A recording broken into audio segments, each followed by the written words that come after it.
نستعينه ونستغفره ونؤمن به ونتوكل عليه ونعوذ بالله من شرور أنفسنا ومن سيئات أعمالنا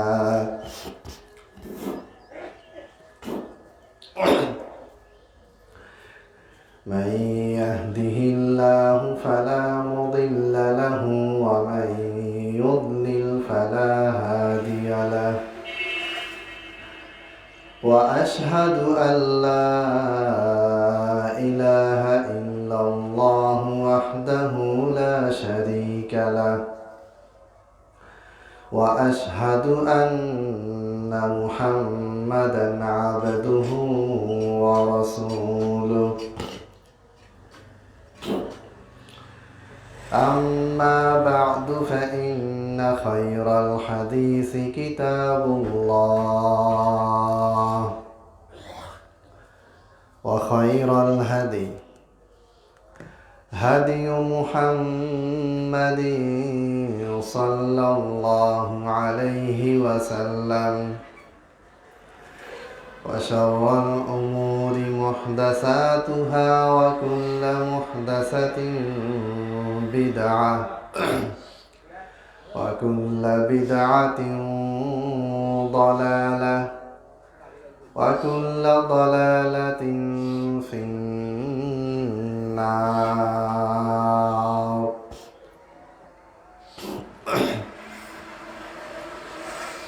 أعوذ بالله من الشيطان الرجيم. بسم الله الرحمن الرحيم.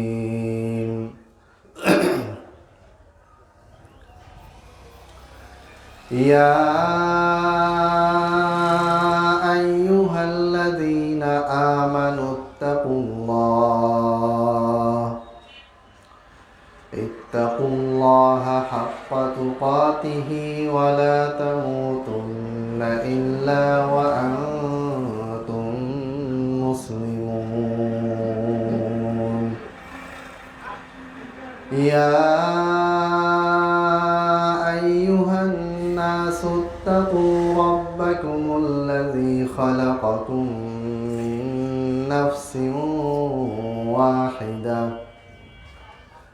وخلق منها زوجها وبث منهما رجالا كثيرا ونساء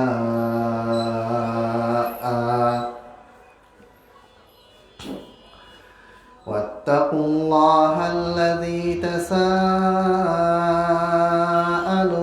به والأرحام إن الله كان عليكم رقيبا. يا أيها الذين آمنوا اتقوا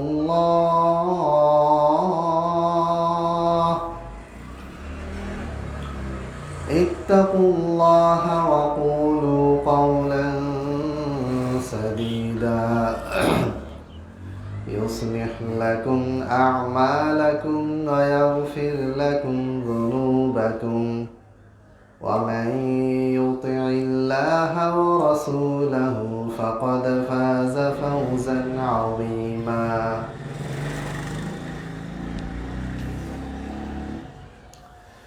وقال النبي صلى الله عليه وسلم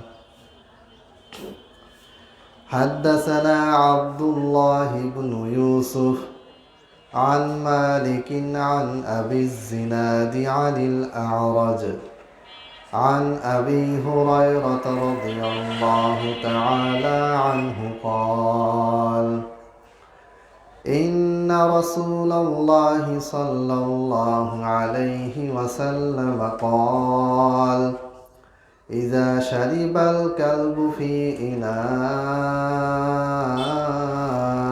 أحدكم فليغسله 7 رواه البخاري। সমস্ত প্রশংসা মহান আল্লাহ রব্বুল আলামিনের জন্য। লাখো কোটি দরুদ ও সালাম বর্ষিত হোক বিশ্বনবী মুহাম্মদ সাল্লাল্লাহু আলাইহি ওয়াসাল্লামের উপর।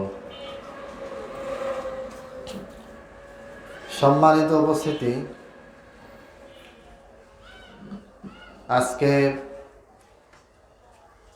আল্লাহর অশেষ রহমতে আমরা 2026 সালের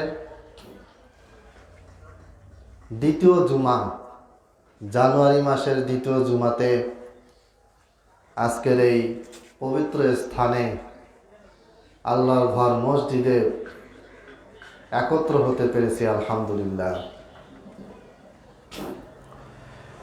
আজকে আমাদের আলোচনা শুরু হবে সহিহ বুখারীর ওযু অধ্যায় বা ওযুর পর্ব 172 নম্বর হাদিস থেকে আমরা কয়েকটি হাদিস আলোচনা করব ইনশাআল্লাহ। তার পূর্বে একটি ছোট্ট প্রশ্ন, কিন্তু উত্তর অনেক দীর্ঘ। এই লম্বা দীর্ঘ উত্তরের সংক্ষিপ্ত সারাংশ আমি আলোচনা করব। আগামী ফেব্রুয়ারির 10 তারিখ 12 তারিখ বাংলাদেশে নির্বাচন অনুষ্ঠিত হওয়ার তারিখ হিসেবে ঘোষণা করা হয়েছে। নির্বাচন হবে কি হবে না আল্লাহ তাআলাই ভালো জানেন।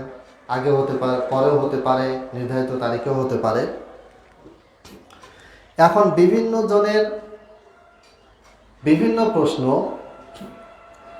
যে আসলে এতদিন যা হয়েছে হয়েছে, এবার আসলে কোন দলের ক্ষমতায় আসা উচিত বা কোন দলকে সাপোর্ট করা উচিত। এটার উত্তর আমি ফেসবুকে, অনলাইনে একাধিকবার দিয়েছি। আজকে জুমার খুতবাতেও এটা খুবই সংক্ষেপে আলোচনা করার প্রয়োজন মনে করছি। 1 নম্বর, বাংলাদেশে এমন কোনো দল নেই যেই দলটাকে আপনি 100% ভালো বলতে পারেন বা খারাপ বলতে পারেন। আপনি যদি জামাত ইসলামের দিকে যান, তাদের ভিতরে ভালো মানুষ আছে, খারাপ মানুষ আছে। আপনি যদি বিএনপিতে যান, তাদের ভিতরে ভালো মানুষ আছে, খারাপ মানুষ আছে। আপনি যদি এনসিপিতে যান, তাদের ভিতরে ভালো মন্দ আছে। আবার স্বতন্ত্র কিছু প্রার্থী আছে, তাদের ভিতরেও ভালো প্রার্থী আছে, খারাপ প্রার্থী আছে। অতএব এইভাবে করে কখনো এটা বলা সম্ভব না যে অমুক দলটা ক্ষমতায় গেলেই দেশে উন্নতি হবে। আসলে আসনটা এমনভাবে হওয়া উচিত যেন প্রত্যেক দল থেকে যোগ্য লোকগুলি যেন ক্ষমতায় যায়। এটাই হচ্ছে এটা সংক্ষিপ্ত উত্তর। কোনো দল এককভাবে যাক, এটা পরিণতি কখনোই আমরা অতীতে ভালো অবস্থানে দেখিনি। এজন্য যখন প্রত্যেকটা দল, প্রত্যেকটা গুরুত্বপূর্ণ রাজনৈতিক দল থেকে একাধিক ব্যক্তি যখন ক্ষমতায় যাবে, তখন তাদের ভিতরে সেখানে সমঝোতামূলক সম্পর্ক তৈরি হবে। প্রত্যেকেই নিজের দলকে কন্ট্রোল করবে, আর এইভাবে করে দেশ ইনশাআল্লাহ এগিয়ে যাবে। 2 নম্বর প্রশ্ন, যে বাংলাদেশে যদি কোনো ইসলামী দল ক্ষমতায় যায়, যে কোনো দল, সেটা আহলাদিস হোক, দেওবন্দি হোক, বেলবি হোক, জামাত ইসলামী হোক, ইসলামী শাসনতন্ত্র হোক, ইসলামী আন্দোলন হোক, যে কোনো দল, তারা যদি ক্ষমতায় যায়, তাহলে কি তারা এই সংবিধান পরিবর্তন করে পরিপূর্ণভাবে কোরআন এবং সহিহ হাদিস দিয়ে সংবিধান নির্মাণ করা এবং সেই অনুযায়ী দেশ চালাতে পারবে কিনা? এটার এক কথার উত্তর হচ্ছে যে না, এটা অন্তত বর্তমান প্রেক্ষাপটে বাংলাদেশে সম্ভব না। কেউ যদি চেষ্টা করে সেটা ভিন্ন কথা। কেন সম্ভব না? বাংলাদেশের বর্তমানে যে সংবিধান, এই সংবিধানের 4টা মূলনীতি, যেটা আমি আগেও আলোচনা করেছি বিভিন্ন সময়, সেটা হচ্ছে যে এই সংবিধানের একটা মূলনীতি হচ্ছে ডেমোক্রেসিকে মেনে চলতে হবে। অর্থাৎ আপনি যদি ভোটে কার্যক্রমে অংশগ্রহণ করতে চান, আপনি যদি বাংলাদেশে কোনো রাজনৈতিক দল হিসেবে, এটা ইসলামিক রাজনৈতিক দল হোক বা জেনারেল কোনো রাজনৈতিক দল হোক, আপনি যদি নিজেকে রাজনৈতিক দল হিসেবে প্রতিষ্ঠিত করতে চান, তাহলে আপনাকে কি করতে হবে?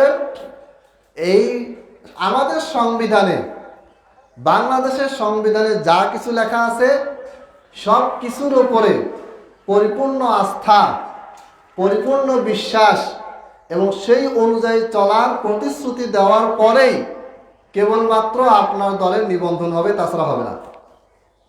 জামাত ইসলাম নিবন্ধন পেয়েছে একইভাবে, বিএনপিরও নিবন্ধন একইভাবে আছে, এনসিপি যেটা নিবন্ধন হয়েছে কিছুদিন আগে একই সিস্টেমে। সেটা কি? যে সংবিধানে যে মূলনীতি আছে এটাকে আমি পরিপূর্ণভাবে মেনে চলব, এই শর্তে। এখন সংবিধান মূলনীতির ভিতরে ডেমোক্রেসি আছে, ন্যাশনালিজম আছে, কমিউনিজম আছে, সেকুলারিজম আছে। এই যে চারটা মূলনীতি, এই চারটা মূলনীতি ইসলামের সাথে 100% সাংঘর্ষিক। যখন শুরুতেই আমি সারেন্ডার করলাম, মাথা নত করে দিলাম যে আমি এই চারটা মূলনীতি মেনে নিলাম, এখন আমার ইসলামিক দলটা রেজিস্ট্রেশন দেওয়া হলো। এখন যদি আমি ক্ষমতায় যাই, গিয়ে যদি এই চারটা মূলনীতি পরিবর্তন করতে চাই, তাহলে সর্বপ্রথম আমার নিবন্ধনটাই বাতিল হবে, আমি ক্ষমতা থাকতে পারবো না। কারণ ওই মূলনীতি মেনেই আগে আমি ক্ষমতায় গেছি। জাতিসংঘ যখন বাংলাদেশকে স্বাধীন দেশ হিসেবে স্বীকৃতি দেয়, তখন তারা বাংলাদেশকে তাওহীদি রাষ্ট্র হিসেবে স্বীকৃতি দেয়নি। তারা স্বীকৃতি দিয়েছে বাংলাদেশ একটা সেকুলার কান্ট্রি হিসেবে। কারণ সেকুলারিজম লেখা আছে। সেকুলারিজম মানে কি? কোনো ধর্ম চলবে না, সংবিধান কোনো ধর্মের ভিত্তিতে চলবে না, সংবিধান চলবে স্বাভাবিক যেটা তাদের নিয়মকানুন, সেই নিয়মকানুনে।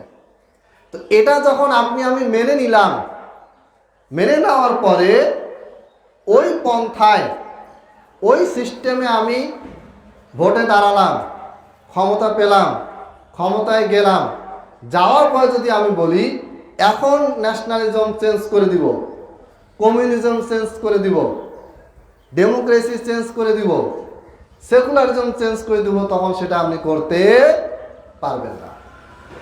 পারবেন না তার একটা উদাহরণ দেই। 2012 সালে মিশর ইখওয়ানুল মুসলিমিন, যেটি বর্তমান বিশ্বের সবচেয়ে বড় একটা ইসলামিক রাজনৈতিক দল হিসেবে পরিচিত, এবং ইখওয়ানুল মুসলিমিনেরই ছোট ভাই বলা যায় জামাতে ইসলামকে। ওই আদর্শ, ওই নিয়মকানুন তারা ফলো করে, কোনো সমস্যা নেই, করতে পারে। তো 2012 সালে আরব বসন্ত হওয়ার পরে হোসনি মোবারক যখন পালিয়ে গেল মিশর থেকে, তখন মিশরের সাধারণ জনগণ, 98% জনগণ তারা বলল যে আমরা ইসলামিক শাসন চাই। 98% ব্যক্তি, একটা দেশের 98% মুসলমান, তারা ভোট দিয়ে ক্ষমতায় নিয়ে আসলো ইখওয়ানুল মুসলিমিনের প্রধান প্রফেসর মুরসিকে। তিনি বহির্বিশ্বের বিশ্ববিদ্যালয়ে পড়েছেন, অধ্যাপক ছিলেন, অনেক জ্ঞানীগুণী মানুষ ছিলেন। এরপরে মুরসি সাহেব যখন ক্ষমতায় গেলেন, প্রেসিডেন্ট হলেন, তখন তিনি নিয়ম করলেন প্রথমেই যে ইসরায়েলকে আমরা কখনো বৈধতা দিব না, ইসরায়েলের সাথে আমরা কোনো সুসম্পর্ক রাখবো না, ইসরায়েল তার কাজের জন্য ক্ষমা চাবে, প্যালেস্টাইনে হামলা বন্ধ করবে, প্যালেস্টাইনে তাদের দখলদারিত্ব এটা থেকে শেষ হয়ে যাবে, তারপর তার সাথে আমাদের সমঝোতা হবে, তার আগে হবে না। গোটা পৃথিবী কি হয়ে গেল? মুরসিকে কি করলো? টার্গেট করলো। এরপরে মুরসি নিয়ম করলো দেশ চলবে ইসলামিক নিয়মে, ইসলামিক পন্থায় চলবে, মদের দোকানবার বন্ধ করতে হবে। আস্তে আস্তে একটা একটা করে ইসলামী নিয়ম করা শুরু করলো। এরপরে কি হলো? এই মুরসিকেই 2013 সালে ক্ষমতা থেকে নামিয়ে দেওয়া হলো, আর মুরসির পক্ষে থেকে 98% মুসলমান, তাদেরকে আর খুঁজে পাওয়া গেল না। কেন এটা হলো? যেই মানুষ আজকে আবেগ দিয়ে বলতেছে যে আমরা ইসলাম প্রতিষ্ঠা করতে চাই, তারাই যখন দেখলো যে মদ খাওয়া বন্ধ হয়ে যাচ্ছে, বোরকা পড়তে হবে, ইসলামিক আইন কানুন মেনে চলতে হবে, তারাই তখন ওই মুসলমান শাসকের বিরুদ্ধে রাস্তায় নেমে গেল। তার মানে ইসলামের নিয়ম কানুন আইন কানুন মানার যে বিষয়টা, এটা হচ্ছে আমাদের একটা মুখের বলি। প্রকৃতপক্ষে ইসলাম মানার ব্যাপারে আমাদের অনেক গাফিলতি আছে।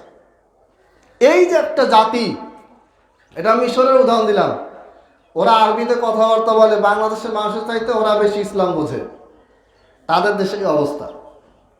তো বাংলাদেশে যদি কোনো ইসলামিক দল পরিপূর্ণভাবে দাওয়াতি কাজ না করে যদি ক্ষমতায় যায়, তাহলে তার সামনে তিনটা চ্যালেঞ্জ।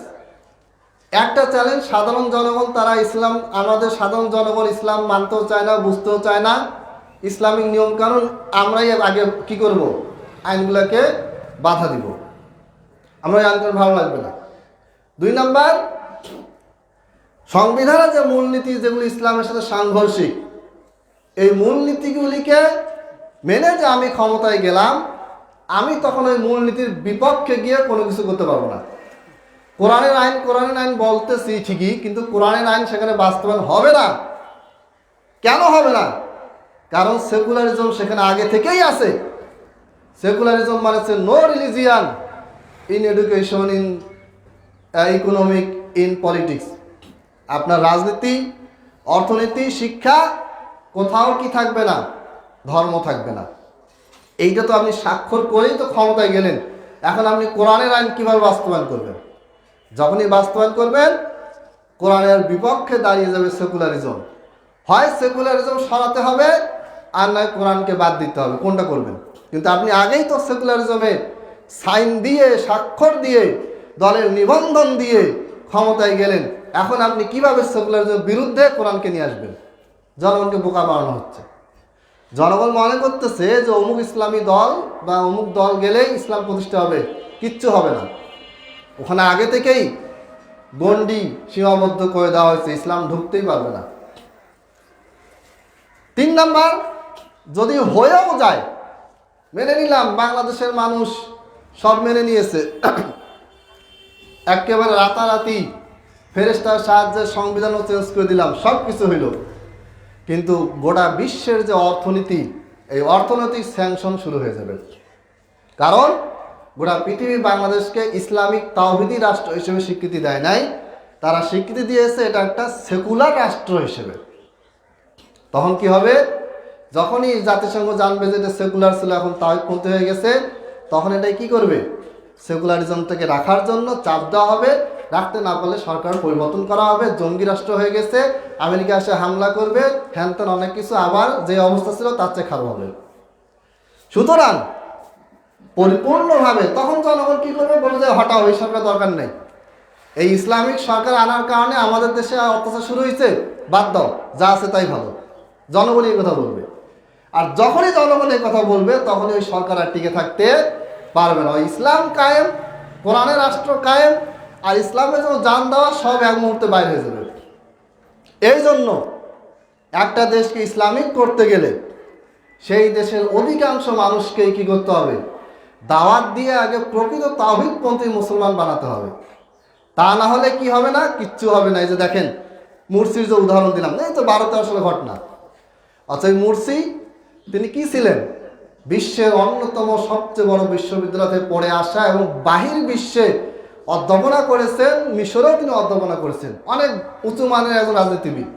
এবং তার ইসলামিক ইচ্ছা, ইসলামিক আইন কানুন বাস্তবায়ন করার প্রকৃতপক্ষে ইচ্ছা ছিল। যারা ভোট দিয়ে আনলো তাদেরকে যখন তিনি বললেন যে তোমাদের ভোটে আমি এসেছি, এখন পর্দা করা শুরু করে, ইসলামিক আইন, এটি আইন করা হবে, যারা ভোট দিয়েছে তারাই বিরোধিতা করছে। হয়তো এটা তো কঠোরতা হচ্ছে, পর্দা যা মনে করবে, যা মনে করবে না, আপনাকে আমাকে এই জন্য ক্ষমতায় বসাইছি, এরাই বাধা দিচ্ছে। তার মানে কি? ইসলাম মুখে মুখে আছে, মন চাইলে মানবো, নাহলে নাই। রাষ্ট্রভাবে ইসলাম আমাদের উপর থাকুক, এটা আমরাই চাই না।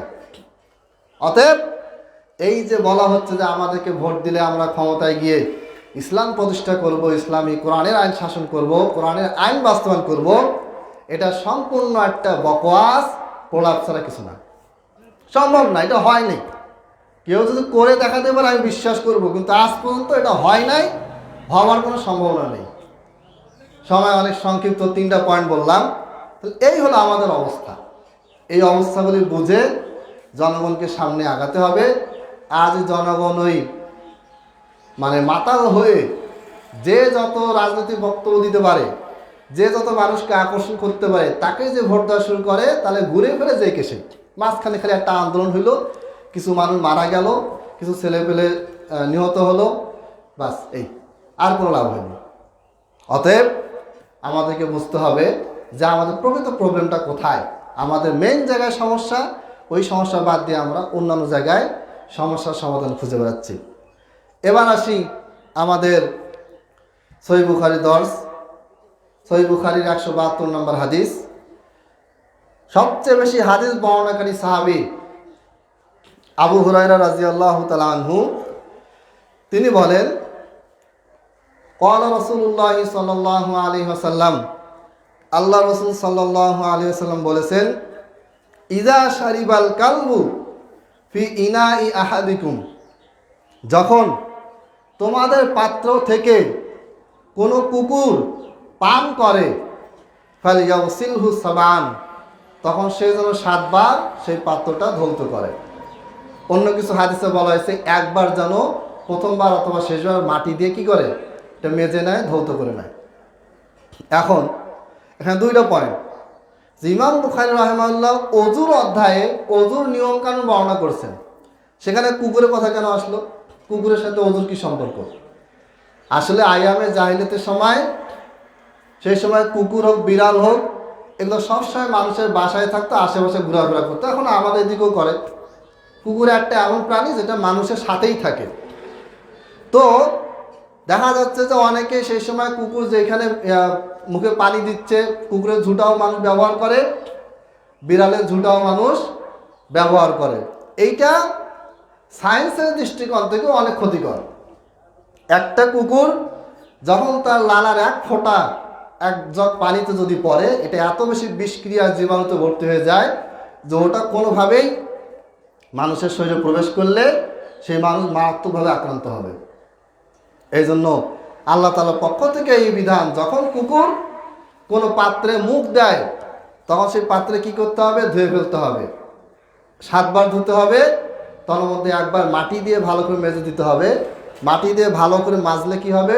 এই জীবাণুগুলা দূর হয়ে যায়, মারা যাবে। এটা একটা বিষয়। আরেকটা বিষয় হচ্ছে, তৎকালীন সময়ে যেহেতু ইসলামের বিধানগুলি নাজিল হচ্ছে, আস্তে আস্তে মানুষ ওযুর নিয়ম শিখতেছে, তাহারাত কিভাবে অর্জন করতে হয় শিখতেছে। এই জন্য ইমাম বুখারী রাহিমাহুল্লাহ তাহারাতের হাদিস, ওযুর হাদিসের মধ্যে এই কুকুরের কথা এনেছেন, যে মানুষ যেন সাবধান হয়। আল্লাহ নবী সাল্লাল্লাহু আলাইহি ওয়াসাল্লাম যেটা বলেছেন, এখন আপনি ওযু করলেন, নামাজ পড়লেন, জানেন না আপনার পোষা কুকুর আপনার ওযু করা পানিতে মুখ দিয়েছে, পানি পান করেছে। আপনি মনে করলেন যে এটা তো আমার পোষা কুকুর, সমস্যা কি? আপনি ওটা ওযু করলেন, নামাজ পড়লেন, হবে না। কারণ তার লালা হচ্ছে নাপাক। একদিক থেকে নাপাক, আর দিক থেকে এটা কি শরীরের জন্য ক্ষতিকর, জীবাণুযুক্ত, পয়জনযুক্ত। এরপরে আরেকটা হাদিস, 175 নম্বর হাদিস। অনেকগুলো হাদিস আছে, সবগুলি ধারাবাহিকভাবে আলোচনা করব না, জাস্ট কয়েকটা গুরুত্বপূর্ণ হাদিস আলোচনা করব। কুকুরের ব্যাপারে যখন কথা আসলো, তখন ইমাম বুখারী রাহিমাহুল্লাহ কুকুরের আরেকটা মাসআলা তিনি হাদিস দিয়ে বর্ণনা করলেন। হাদিসটা কি? আদি বিন হাতিম রাদিয়াল্লাহু তাআলা আনহু একজন সাহাবী। আমরা যে হাতেম তাইর দানশীলতার কথা শুনেছি, এই হাতেম তাই কিন্তু নবী সাল্লাল্লাহু আলাইহি ওয়াসাল্লামের জন্মেরও আগের ব্যক্তি। তার ছেলে আদি রাদিয়াল্লাহু তাআলা আনহু, তিনি সাহাবী ছিলেন, ইসলাম গ্রহণ করেছিলেন। তিনি বলেন, সাআলতুন নবী সাল্লাল্লাহু আলাইহি ওয়াসাল্লাম ইজা উরসিলতা কালবাকাল মুআল্লাম ফাকাতালা ফাকুল, যখন তোমার কোনো প্রশিক্ষণপ্রাপ্ত কুকুর থাকে, এই প্রশিক্ষণপ্রাপ্ত কুকুর যদি কোনো খরগোশ, কোনো মুরগি বা কোনো হালাল প্রাণী শিকার করে যদি নিয়ে আসে, তাহলে সেটা কী করো? জবাই করে খাও, কোনো অসুবিধা নেই। শিকারপ্রাপ্ত কুকুর।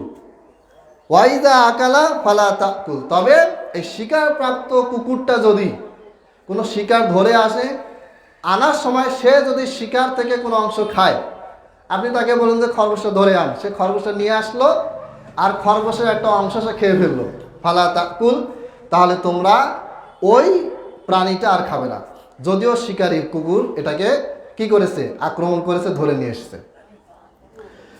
ফাইন্নামা আমসাকাহু আলা নাফসিহি কুলতু উরসিলু কালবি ফাআজিদু মাআহু কালবান আখর। তখন আদি রাদিয়াল্লাহু তাআলা আনহু তিনি আবার জিজ্ঞেস করলেন যে ঠিক আছে, আমি আমার প্রশিক্ষণপ্রাপ্ত কুকুরকে পাঠালাম শিকার ধরার জন্য, পরে দেখি আমার প্রশিক্ষণপ্রাপ্ত কুকুরটা আসতেছে, শিকার নিয়ে আসতেছে, ওর সাথে আরেকটা কুকুর আসতেছে।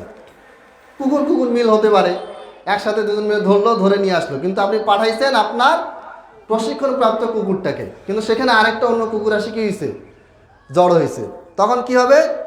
তখন আল্লাহ নবী সাল্লাল্লাহু আলাইহি ওয়াসাল্লাম বললেন ফালা তাকুল, তাহলে ওই যে শিকার করার প্রাণীটা আনা হলে এটা তুমি খাবে না। ফাইন্নামা সাম্মাইতা আলা কালবি, কেননা তুমি যখন তোমার প্রশিক্ষণপ্রাপ্ত কুকুরটাকে পাঠিয়েছো তখন তো তুমি তাকে বিসমিল্লাহ বলে ছেড়ে দিয়েছো, যে বিসমিল্লাহ বলে ছেড়ে দিলাম, খরগোশটাকে ধরো নিয়ে আসো, খরগোশটা নিয়ে আসলো, জবাই করে খেলাম, ঠিক আছে, কোনো সমস্যা নেই। কিন্তু যদি খরগোশটা, ওই প্রশিক্ষণপ্রাপ্ত কুকুরটা যদি খরগোশের কোনো অংশ খায়, কামড় দেয়, মানে এটাকে খাওয়ার জন্য কোনো অংশ যদি বেছে নেয়, তাহলে সেটা কি করা যাবে না, খাওয়া যাবে না, বিসমিল্লাহ বলল, এটা গেল।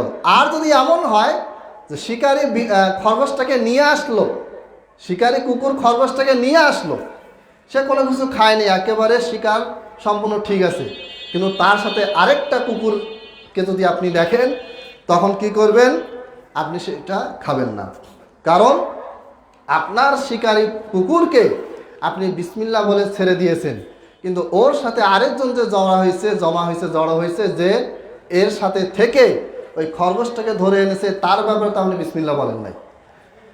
ওয়ালাম তুসাম্মি আলা কালবিন আখর, আর যেহেতু তুমি ওই সাথে আরেকটা কুকুর সে জড়ো হয়েছে, জুড়ে বসছে, ওই কুকুরের ব্যাপারে যেহেতু তুমি বিসমিল্লাহ বলো নাই, কাজে এই প্রাণী খাওয়া হালাল হবে না। তাহলে দেখেন ইমাম বুখারী রাহিমাহুল্লাহর হাদিস বর্ণনার ধরন দেখেন, যে ওযুর কথা চলতেছে, প্রথমে কুকুরের ব্যাপারে হাদিস আনলেন, সেই কুকুর পানিতে মুখ দিলে, কোনো পাত্রে মুখ দিলে সেটা কি হবে সেটা তিনি বর্ণনা করলেন। এরপরে এই কুকুরের আবার শিকার, যেহেতু এখনো হালাল হারাম বৈধ অবৈধ সম্পর্ক আছে, আর কুকুরের প্রসঙ্গ যেহেতু আসছে, তিনি এই কুকুরের ব্যাপারে কি করলেন, আরেকটা হাদিস বর্ণনা করলেন, যেখানে একই হাদিসে তিনটা মাসালা বর্ণিত হয়েছে। এটা হচ্ছে ইমাম বুখারী রাহিমাহুল্লাহ সহিহ বুখারীর বৈশিষ্ট্য। একটা হাদিস আছে, কিন্তু একটা হাদিসের ভিতরে কত জ্ঞান, কত ইলম লুকায় আছে, এটা ভালো করে মনোযোগ দিয়ে না পড়লে জানা সম্ভব নয়। সময় শেষের দিকে আমি আপনাদেরকে অনুরোধ করব, আপনারা আপনাদের সময় থেকে প্রত্যেক দিন 5 মিনিট 10 মিনিট বের করে হাদিসের বইগুলি পড়বেন, হাদিসের রেফারেন্সের ভিত্তিতে লেখা বইগুলি পড়বেন, কোরআনে তাফসির পড়ার জন্য সময় বের করবেন। মনে রাখবেন, যে কোনো জাতি, মুসলিম জাতি, এরা যদি পৃথিবীতে শান্তি যদি ফিরে পেতে চায়, তাহলে তাদেরকে পড়াশোনা করে, জ্ঞান অর্জন করে, সহিহ আকীদা তাওহীদের জ্ঞান অর্জন করে সেই মতে চলতে হবে। যতদিন পর্যন্ত এটা সম্ভব হবে না, এই জাতির পড়াশোনা করার সৌভাগ্য যতদিন পর্যন্ত হবে না, ততদিন পর্যন্ত নিচে ডাউন হতে থাকবে। আল্লাহ তাআলা আমাদেরকে বুঝার তৌফিক দান করুন, আমিন। ওয়া আখিরু দাওয়ানা আনিল হামদুলিল্লাহি রাব্বিল আলামিন।